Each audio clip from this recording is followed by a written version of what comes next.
তরকারি রান্না হয়ে গেছে, এবার ডালের বড়া করব। ডালটা বেটে নিচ্ছি মিক্সিতে, দিয়ে দিলাম লঙ্কা, দিয়ে মিক্সিতে পিষে নেব।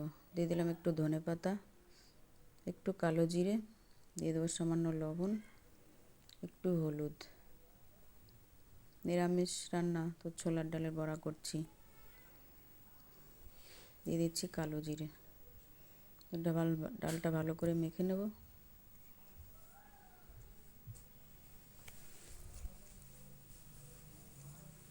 কড়াই বসিয়ে দিয়েছি, কড়াই গরম হয়ে গেছে, তেল দিয়ে দিচ্ছি।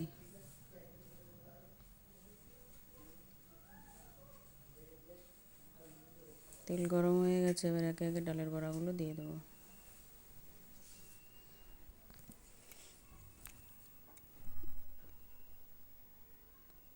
এইভাবে আমি সব বড়াগুলো ভেজে নেব।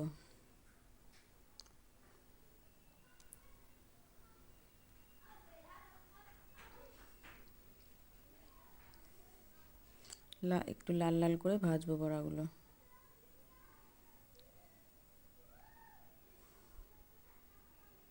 হয়ে গেছে, এগুলো তুলে আবার একটু দিয়ে দেবো। বাকি বড়াগুলোও আমি এভাবে করে ভেজে নিয়েছি।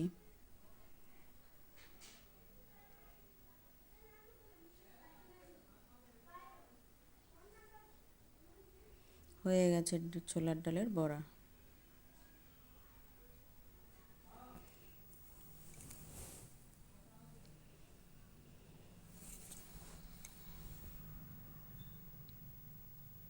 এবার সবাই খেতে বসবো।